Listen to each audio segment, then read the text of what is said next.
All right, let's jump into the first story we got here from timcast.com. Everybody knows by now that Roe v. Wade has been overturned, as well as Casey. And in concurrence, Clarence Thomas wrote, basically opening the door to overturning gay marriage. The text of SCOTUS Roe v. Wade decision opens door to upend gay marriage. Justice Thomas calls gay marriage precedents demonstrably erroneous, saying in future cases, we should reconsider all of this court's substantive due process precedents, including Griswold, Lawrence, and Obergefell, meaning those rulings are not guaranteed to escape future judicial scrutiny. I'm going to stop right there and ask Will, break this down for us, because some reports were saying, no, this has no bearing whatsoever on gay marriage. But it certainly sounds like Clarence Thomas was like, man, we should overturn those wrongs. So those reports are correct. Ultimately, like the underlying decision here in Dobbs does not actually implicate necessarily other substantive due process precedents. So what is substantive due process? So think about what is the due process guarantee, right? It's you have the government can't take away your life, liberty, or property without due process of law. And so most people wouldn't understand that to mean, due process, like procedural protections, like they can't take away my property without a hearing and notice telling me that they're going to do it and a chance to appeal, things like that. So that's what most people think of when they think of due process. However, the court, in order to protect certain rights that they felt were so essential that no process would be sufficient to justify the government depriving you of them, they came up with this kind of substantive due process doctrine that was used to essentially effectively create new rights. And that doctrine has been used to protect the right to use contraception, the right to marry the person of your choice, etc. Now, so then the question is, okay, well, Roe was also based on this substantive due process idea. Does overturning Roe mean all substantive due process is dead? The answer to that is no. Basically, if you read Dobbs, they didn't say substantive due process was wrong in the majority opinion. They said, here's how you interpret substantive due process. And it's basically like, is there a really robust historical justification or tradition of having this right, even if it wasn't spelled out in the Constitution? And they said that for abortion, that's not true. They're just historically, abortion was routinely banned throughout the states. So there's not like a historical backing for it. But throughout the Dobbs opinion, they're basically saying this doesn't necessarily implicate any of the other substantive due process rights. Those have to go through the same analysis. We're not getting rid of substantive due process entirely. But it sounds like Clarence Thomas would want to, but his views are pretty idiosyncratic on this point among the justices. Like I actually, as a legal matter, I kind of agree with Clarence Thomas in the sense that I think substantive due process as a doctrine is incoherent nonsense. But you're a bad person. I know. But that said, like, I don't think, if you had a court case to try and overturn Obergefell on the grounds that substantive due process should incoherent, and I think that would lose 8-1. Can I ask about what about interracial marriages? How was that decided? How was the interracial marriage question decided in that same sense? So I think interracial marriage, and I'm have to reach back because I haven't read Loving versus Virginia, which is the relevant case in a while, but I think that's an equal protection case, and that's a distinct doctrine, right? So kind of, substantive due process is some rights are so important they cannot be deprived of you no matter what. Equal protection is people must be treated the same way, right? You can't, if there is an existing right, you can't deprive it arbitrarily to one subset of people. Isn't that the argument in Obergefell?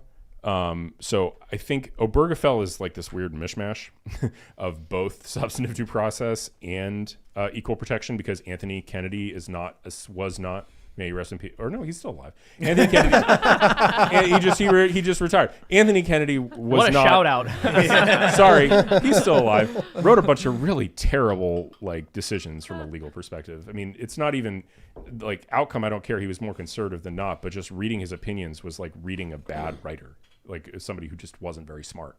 And so you read his opinions and they don't make sense. Well, so Obergefell was written by Kennedy, and so it's not doctrinally precise. Let's put it I that think way. we're going to need a Supreme Court ruling legalizing cloning, so that we can clone Clarence Thomas and then nominate him 8 more times. But we gotta clone Joe Biden a bunch of times too to try to keep stopping him from getting out of the Supreme Court. Oh, right. Yeah, that's great. And just berate him.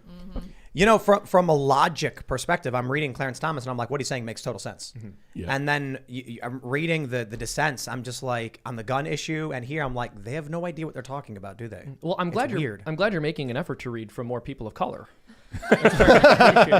So do we owe Ruth Bader Ginsburg a debt of gratitude? A little yes. bit. Oh, Do we- yes. Do we say And- thank you, RBG? You know what's even more painful? We might owe Mitch McConnell a debt of gratitude. Cringe, no. To be He did pretty completely good. honest, yeah. He did pretty good. Credit where it's due. He didn't just get the three Trump justices confirmed. He also stopped Merrick Amen. Garland from He being did. Well, Yeah. let's Right. Yep. before I sit here Exactly. and laugh and agree with Seamus on this one. I'd actually, Seamus, I know you have a cake. You're celebrating this. Oh, this Will, are you happy to see Roe overturned? Yeah, I mean, I think we've talked about this before. Like, I would consider myself like modestly pro-choice, right? I think that we've talked about this before. I think you and I agree Yeah, basically on that. right? But So you're both wrong, man. but Tough break. as a I also come at this from a lawyer. Roe was a literal abortion of a decision. Yeah, in terms of, it was. it's an abortion got of legal aborted. reasoning. Yep. Well, I don't like that a what bunch of about white you, men Austin? How do you decided feel it. about this? So I'm more with Seamus on this one, and I consider myself a pro-life libertarian, and I think that all humans deserve the same equal protections, equal rights, equal liberty, and that the unborn should be protected in the womb. And that's because libertarians believe in personal responsibility. Number one, so elective abortions are heinous, like we were talking about before the show. Yeah, but bad. but even in the question of rape, I mean, you have to ask yourself, what percentage of people that are alive today are the result of rape? How many of those people are glad they're alive? How many of those people would say, I'm so thankful to be here and that I'm glad that they decided to adopt? My little sister, for example, I hope she doesn't mind that I talk about this, but it's kind of an open family thing. She's adopted.